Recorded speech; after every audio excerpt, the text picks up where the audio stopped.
Hi guys, today you join me in a very busy workshop, and one of the next builds I'm going to start is this perch spinning rod build. Perch are one of the most popular species in Europe to fish for, and also in the northern states. Rightly so, because you can fish so many different methods and applications for them.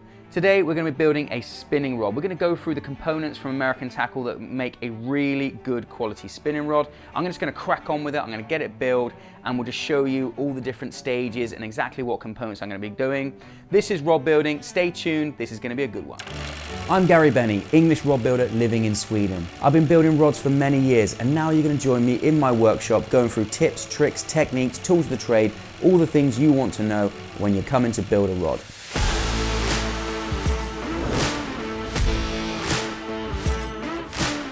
We're going to drink a lot of tea, so join me on the ride. Let's have some fun. This is Rod Building. Let's do this. So let's go through exactly what components we're going to use today for this rod build. The blank, I have chosen the Bushido CB72815. Now, the reason I've chose this one in a two-piece version, firstly, two-piece is very popular in Europe. Pat down lengths just makes life a bit easier. The 8 to 15 crankbait is a very light but forgiving blank. It's got plenty of power in the butt, so it's good for hook sets, but sometimes perch can be a little bit on the smaller size. If you're using a very powerful rod, you don't want to be popping hooks out of the mouth and losing every fish, but it's still got good sensitivity and really good cast qualities. So we're going to be using this blank here. Then onto the reel seat. We're building a spinning rod, as we mentioned earlier. This reel seat is the Apex CCT, compressed carbon technology. Now basically what that is a carbon fiber material pressed into the mold that makes the reel seat lighter than plastics, but also more sensitive. So ideally now for this blank, we're going to keep the sensitivity high for those small bites, and it's going to transmit through the reel seat to your hand while you're fishing. To trim that off, on the ULH hood, we've got a matte 3K carbon rear grip with some matte black details. Now I've got the reel seat insert for the reel seat there. Now that is a 3K gloss, so we're gonna have to work on that one to make it match matte there. We'll get to that later. And then something is not so common, but I think looks really cool, and I wanna show you how I do it, is we're gonna use a shrink tube rear grip. But we're not just gonna shrink this onto the blank. We're gonna do it by doing some shaping with some EVA underneath and just make it look really cool. Black butt cap. And then to really finish it off, I've decided to do some super cool and very rare Microwave 20 gold finesse set, titanium. So you can see there is absolutely a thing of beauty. There's not many sets in the world. In fact, there's 10 sets, and I had them all made specially for me. So that is the complete component list. And if that isn't exciting enough, we're gonna step it up a bit. We're gonna do another giveaway. So in this video, I'm gonna be mentioning a code word at some point. Make sure you watch the whole video. I'm not gonna say it right now, and you're gonna mention that code word later on in the comments below. So without further ado, I'm gonna kit up. Let's build a perch rod.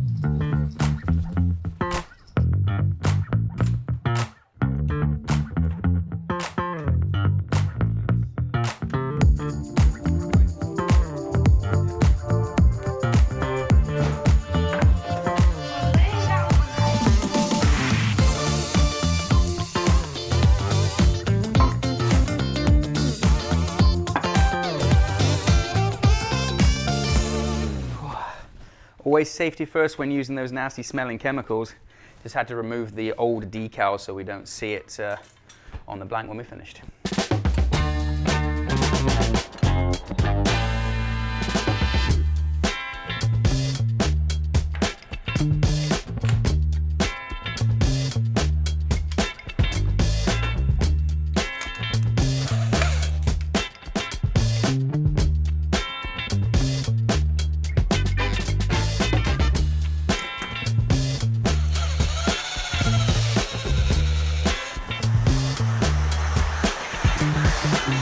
So I've made everything to measure, and by that I mean I've now sized up the grip I need, and I've measured up the length of the handle I'm going to have to start getting an idea of what I'm going to start to build. I cut up some EVA to size, which I'm going to be putting onto the blank now.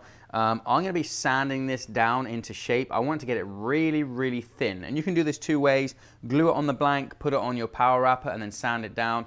That's going to take a little bit more time because it's quite a large OD to start with. I've got the benefit of a lathe, guess what I'm gonna do?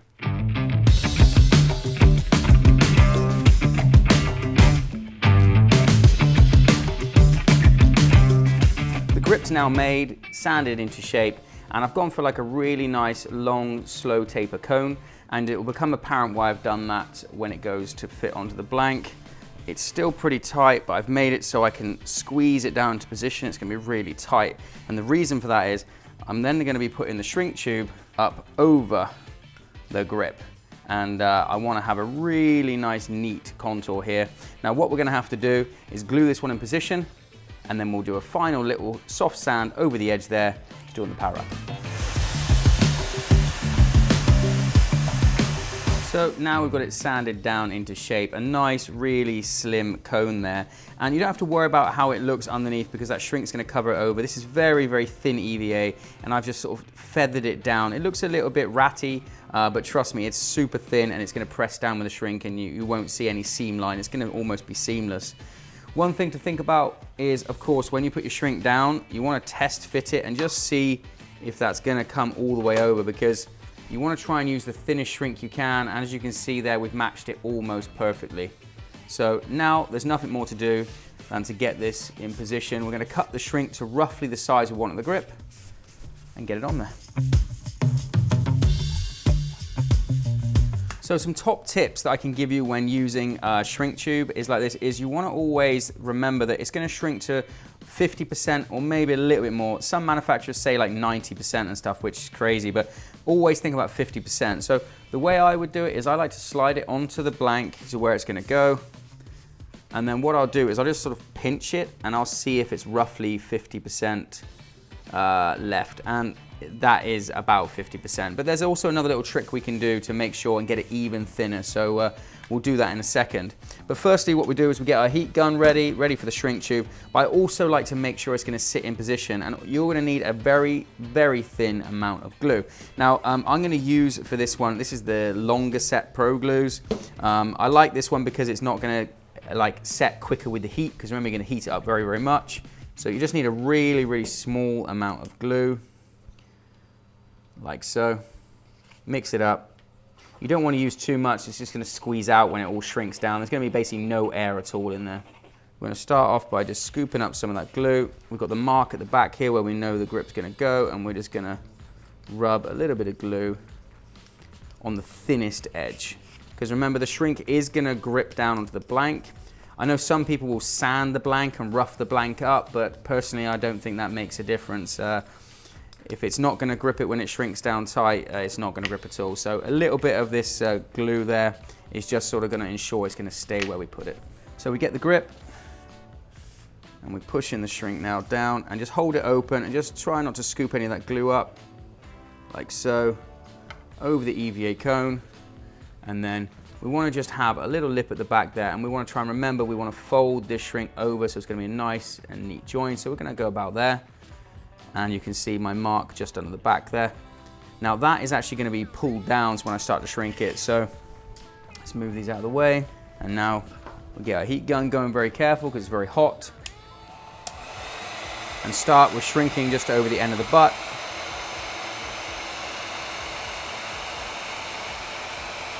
Get it warm, turn it off, and then with a metal edge, using the back of this knife, you just sort of press it down ever so slightly, and you just sort of see it, you can manipulate it when it's really soft. And what I want to do there, I just want to sort of try and hold it sort of flat really. When it dries, or cools should I say, it's going to stay in that position.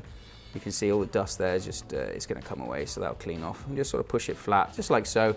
And then the butt cap, when it goes in that, is going to seam that off lovely. What I would do now is wait for that to cool down a little bit, just so it's cool to touch, because you're going to be holding that.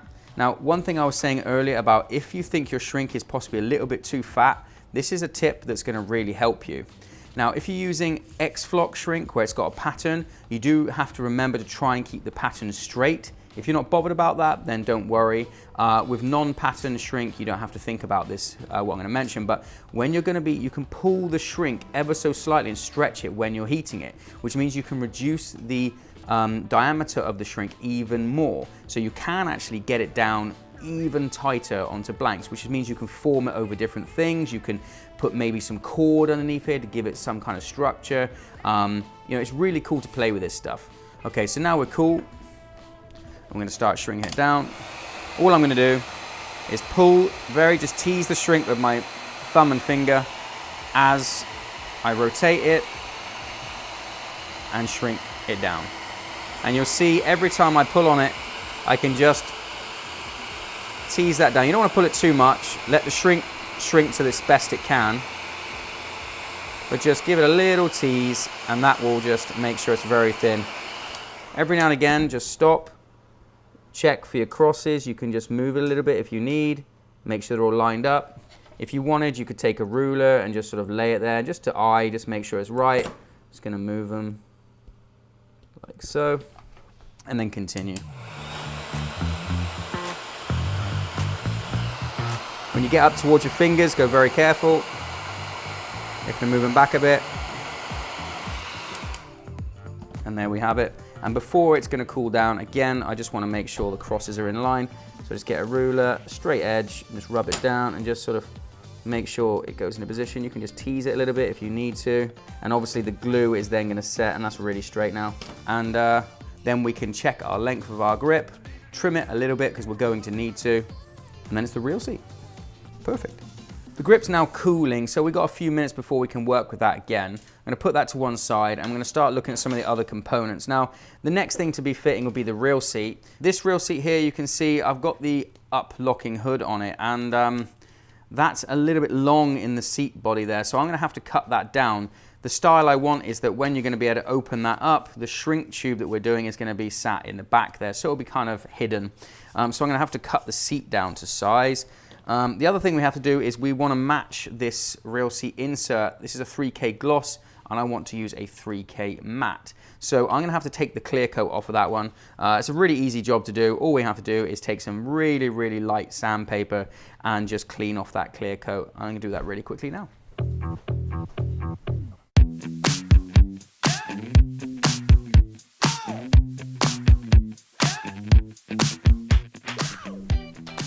So there we have it. Was a clear gloss, now it's a matte 3K, so that's absolutely perfect. Of course you can buy these, but I just didn't have one for this build available, so I just had to make one myself. So there you go, that's how you do it. Right, so now we've got that ready, I'm gonna have to cut down this real seat, and very easily all I'm gonna do is just screw it all the way up, like so, and then I can take a knife and I'm just gonna literally make a mark at the back. I'm gonna take off the hood. I'm just going to double check and see if roughly that is going to be enough thread for me to put the real seat on. It should be. Screw it back up again. Measure twice, cut once. So we're going to check again. Okay, so we've got a little mark there. Take that off. And I'm going to cut this to size. Now what you could do is you could just take a hacksaw, fine tooth hacksaw like so, put it on the bench and just try and cut it. You can put it into a jig or something like a vise. I've actually got a special little tool for this, so that's what I'm going to use.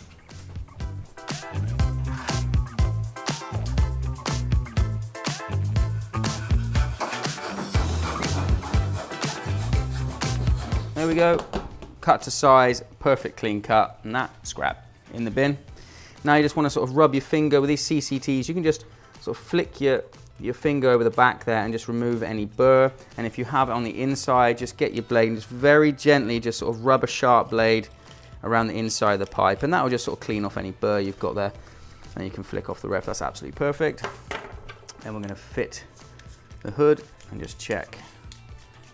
Perfect. So now when we slide the ULH hood on the back, it doesn't poke out, and we know our shrink will sit just in the perfect in the back. We've still got plenty of room to open it up to fit a reel. Brilliant.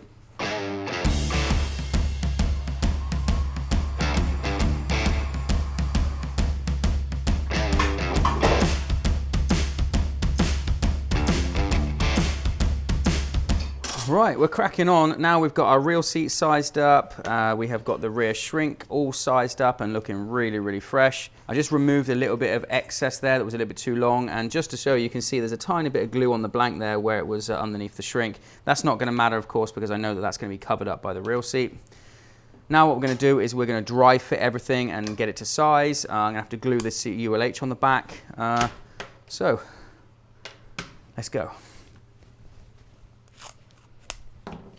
So a quick tip for you, if you're gluing up your carbon fiber foregrips or rear grips, whatever you want to call them, is use a 5-minute glue. And the reason for that is because it's going to set a bit quicker and it's not going to run and dribble around. It's going to make life a bit easier. But I'm going to show you a really fast, secure way. I know a lot of people have a lot of problem with cleanup with these. And personally, I don't have any issue with cleanup really. Sometimes what I'll do, if I know I'm going to be doing a lot of rods, I'll actually glue sort of like 10 or 20 up in a row because it's that fast. So get your glue mixed up, and what you want to do is you start with the actual outer, like so. So this is that, and I'm just going to put a bead of glue on the inside, like so. Then I'm going to get the insert, and I'm just going to push that on the inside and rotate as I do, and that will leave a nice bead, a perfect bead on the outside. Now you don't need to put any more glue on than what I just did. I'm going to put my trim ring on the back, don't forget that one. And now what I'm going to do is I'm just going to insert that like so. It's absolutely perfect. That's all you need to do. The glue now is going to be more than enough in between. If you look inside, you've got a little bit of a bead of glue there. All you want to do is get an earbud like so and just literally spin it and just remove any of that excess glue from the inside. And then you just go and make a cup of tea.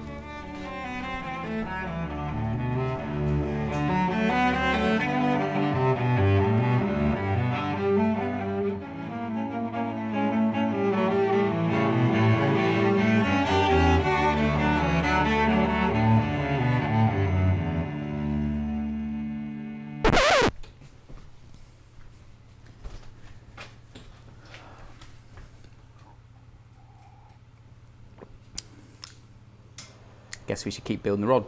Take it easy when you're building your rods, don't rush them. Obviously for this video we're trying to do it as quick as we can for you, but it's not a rush job. You want to take it easy and make sure you measure twice, cut once. Can't say it enough times.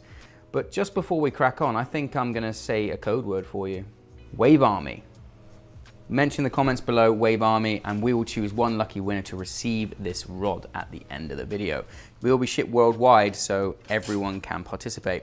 So next thing we're going to be doing, we're going to be fitting a blank exposed reel seat. Now obviously this time we're going to be seeing a reel seat insert. And I know some people have a little bit of a mind boggle with this one, exactly how to lay it up and everything. Some people choose to do the reel seat insert into the body of the reel before, and that's fine, you can do that. I don't do that. I tend to glue it onto the blank before, so it's just like fitting a regular reel seat because it will fit exactly snug. Now you do need to think a little bit about that when you're doing it, about the actual setup on exactly where this reel seat insert's going to go. And it's very simple. All you want to do is measure from the back of the reel seat where it's going to sit against the grip to the furthest part that is exposed. And on this reel seat, the apex, it's this little groove here. I'm going to measure that, and that is roughly 5 and almost, let's say 6 centimeters back on this one. So I've now made a mark 6 centimeters back. Then what I'm going to do is I measure the total length for the seat, and I know it's 12. So I'm going to measure here, and I made an mark already, 12. So now I've got my 2 marks. I know what area needs to be covered, and that is going to be between these 2 marks. So I get my reel seat insert and I make sure that it covers those 2.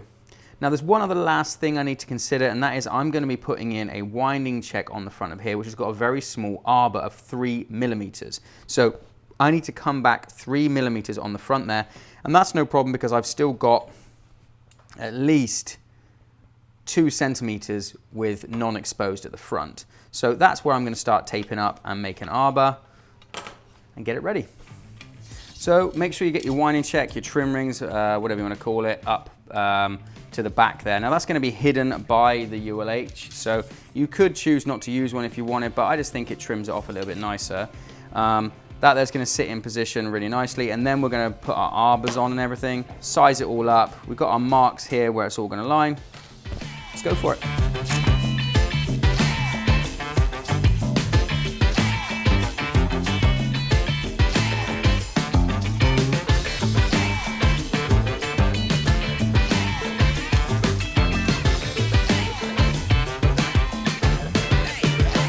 So now I've got it in position with the tapes and everything. I just want to double check everything's correct. So I can see now that it's all perfect underneath there. I'm going to check my trim arbor winding check. That fits in perfect position, and that is really snug there as well. Now obviously I haven't got this on the back. You need to be remembering that when you glue the real seat in.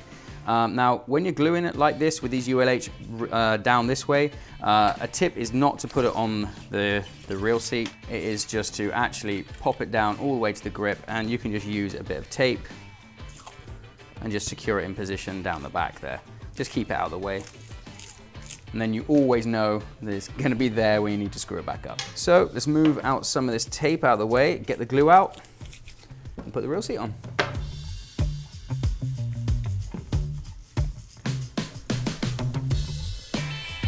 So before you start gluing, just make sure to get some paper towels ready, and also some cleaning fluid. You'll need that on hand.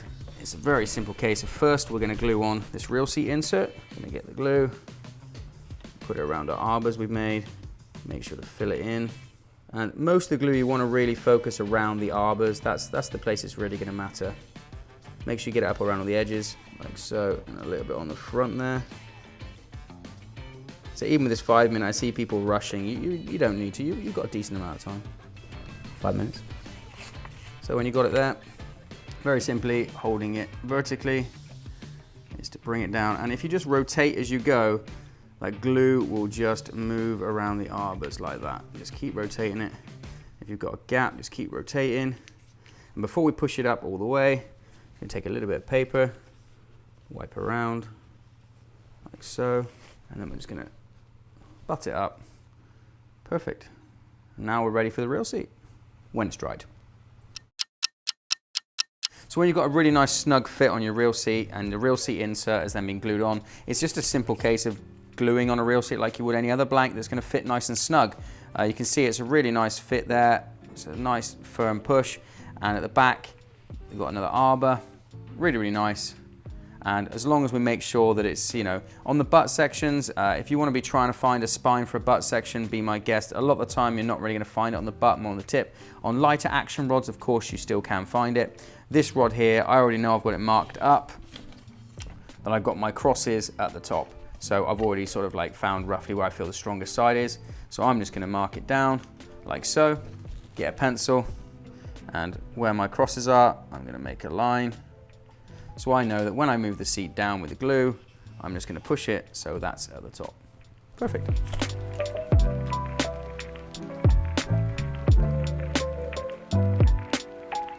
Now don't worry about getting a lot of glue over the real seat insert, because we are going to clean that up. And you want a decent amount of glue here to make sure it's going to be a good bond. You're going to very simply just move it all the way down there, and you're going to see a little bit of glue will start to move. Just let it drip off if there's too much, like so. Before you get down to the bottom, get a bit of paper and just wipe off, and then we're going to move it down looking for our mark where it was on top. Perfect. And then push down in position nice and tight. When you've got it like that, you want to get some paper, and firstly I use without any cleaning fluid on it whatsoever, just clean around the bottom, because sometimes the cleaning fluid can make the glue move a little bit too fast.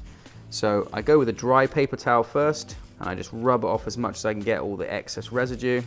Just keep working around the opening, and then I'll move to a bit of rag and just really clean around the seat. So when you've got it pretty clean like so, make sure there's no fingerprint marks, always check, we're pretty good. Now what we're going to do is get another piece of rag, and we're going to take a very small amount of cleaning alcohol, and we're just going to put it onto a little piece like so. And with our finger, we're just going to work it just around those areas there and just make sure we clean any glue. Now, the one thing I would say, this is a lot easier, obviously, with a gloss insert because you don't see the lines of the glue so much.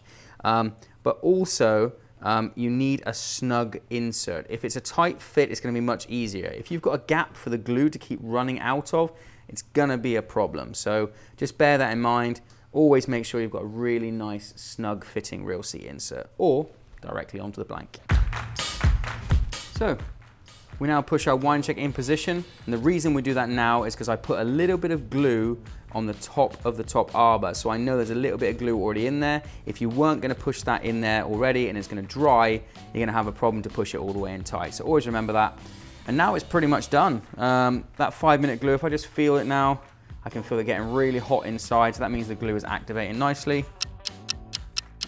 Now we've got the real seat glued into position, we just need to untape the rear locking hood here and just click that into position, and you'll see a really cool, sleek looking rear grip.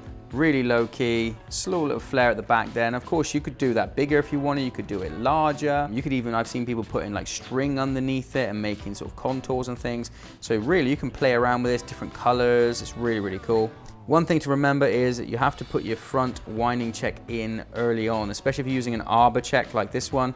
I made sure there was a little bit of glue ready on the front arbor so that when I push this one in position, it's going to glue in there. If you didn't do that and the glue were to dry, you wouldn't be able to get that arbor winding check in there, and that would be a little bit annoying. Not the end of the world, you could just take a flat winding check instead, of course, but I do like these arbor winding checks because you get a really like seamless fit. So it's looking really classy.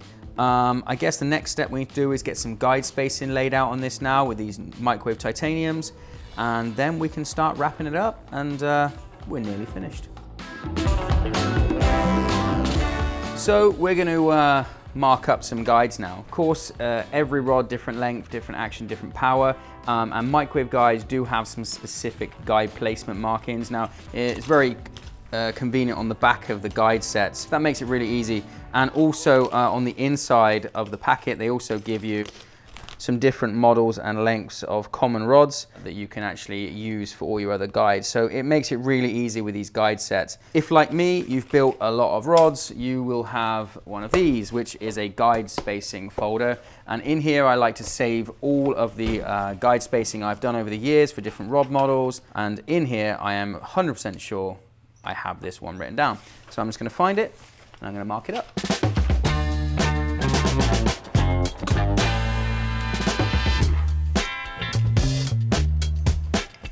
So we get a ruler on the bench, and it's very simple. You want to be looking at your guide spacing. Like I said, I have mine already. And I know that this is going to be 9 guides plus top. So I'm going to check that out. I've got 1, 2, 3, 4, 5, 6, 7, 8, 9 plus top. Perfect. And then we're going to be looking at putting the spine in the rod first, of course. And we're going to be putting the tip on. Find the spine. Very simple. This is basic rod building. Just push it on a hard surface. Compress the action of the rod until you start to feel it want to pop into position, and you'll find that every rod's got a sort of a softer side and a firmer side, and you can also a more true spine and a sort of, let's not call it a fake spine, but another harder edge. And that's the one here. That's the one where it really wants to sit. It pops into position there and it feels really nice. Let's give it a little bend. So then what I'm going to do, when I know I've got a decent spine, I'm going to get a little bit of tape. I'm going to put it at the base of the tip section, like so. I'm going to get a marker pen ready. I'm just going to pull that round and watch it flip into position, like so. Let's do it again. So what I'm going to do is hold it in position, make a mark, double check. Yeah, that's where it is.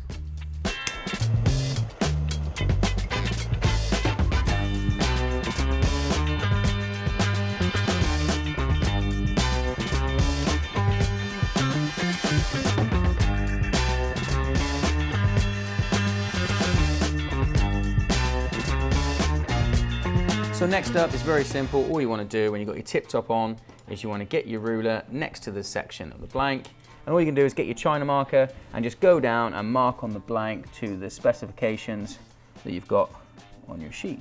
So all our guides are now marked on the blank, and I'm going to take it over to the wrapping bench and get these lovely gold titanium microwaves on there.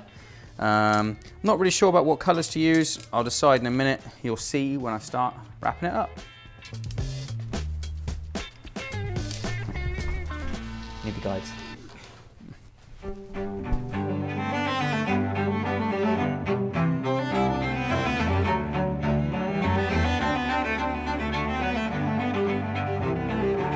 This rod's gonna cause me trouble because I really want to stealth it out. I just want to go total black on this one, but it's got gold titanium guides and they look absolutely phenomenal. So I think I need to give it a little bit of detailing. I don't want to go too all in. I'm not one of those guys who does tons and tons of color unless I really have to. I think it's going to be some small details of gold on this one. I'm sure you're going to like it. One lucky winner is going to get this one.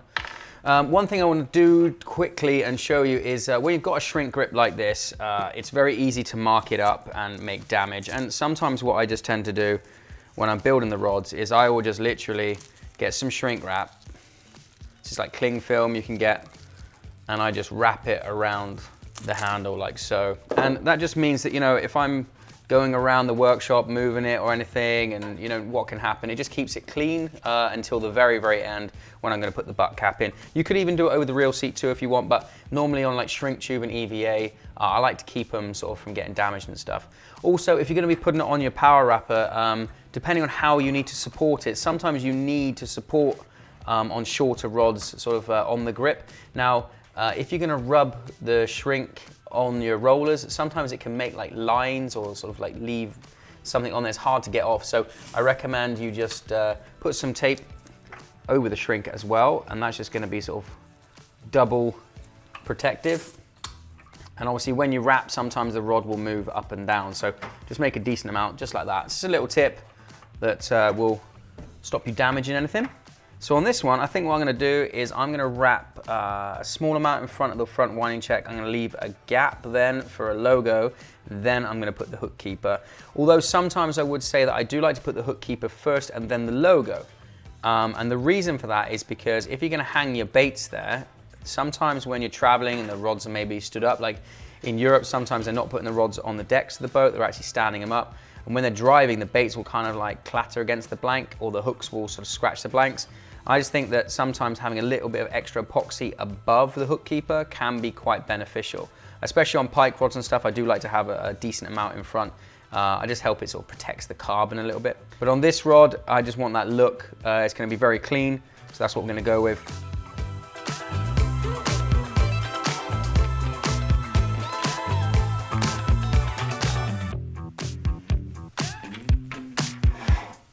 Now for you rod builders out there, you might have noticed the hook keeper I'm putting on.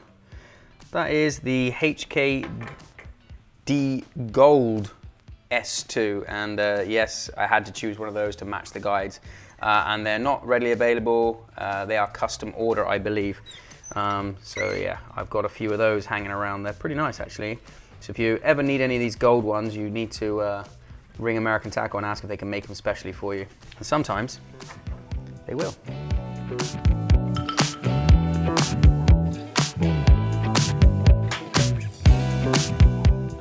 Make sure you start and stop at the same place. Trim off the tag of the gold there.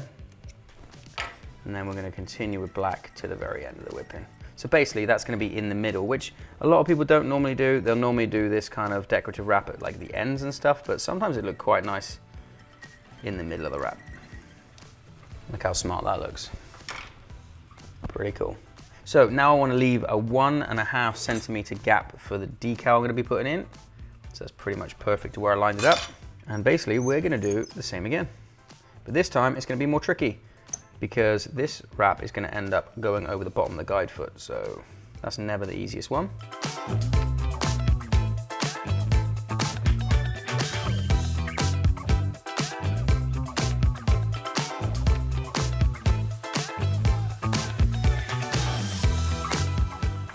Well, I think that looks really, really nice. We've got gold and black, really, really classy look there. Just some subtle gold banding with a triple spiral and then a band in the middle, and then similar design around the hook keeper and then up on the butt guide there, which looks super, super nice. I'm going to line the butt guide up now, make sure that it's all completely in line with the real seat. I'm going to put on a gold decal there, and then it's ready to hit the epoxy bench, make it look beautiful, ready for one lucky person to win. So I'm going to put on a gold decal to this blank. I just thought I'd show you a little tip. Sometimes you need to see through the backing paper. If I do like that, you can see the decal. Now, it's pretty tough to see it because it's gold print without a light behind it. So what you do is you put an LED light down below your blank, and then when you go over, that light shines through and it makes it very easy to see and line up. Much easier than if you didn't have it. Just like that.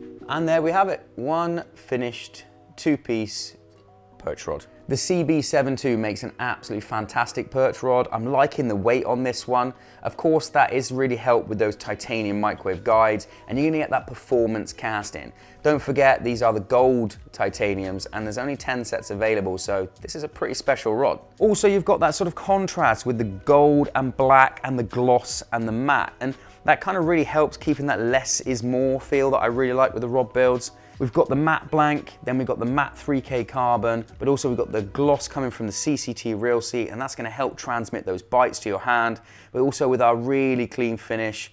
Then we've got that really cool shrink rear grip we did with that flare underneath, and it just meets seamlessly like it's melting into the blank, and then finished off with a really cool little domed black butt cap. Now, I'm loving this rod, and I'm sure the person who wins it will. As I promised, we have a code word in this video. So what you need to do is make sure you have liked this video, comment down below with a code word, and be a subscriber to our channel. When you have done that, we will choose one lucky winner at random when this video reaches 10,000 views to win that rod. So make sure you're watching this video, share it to your friends, get them all to like it, and when it gets to 10,000, we're gonna choose one lucky winner, and it could be you. This is RodBuilding. That's a wrap.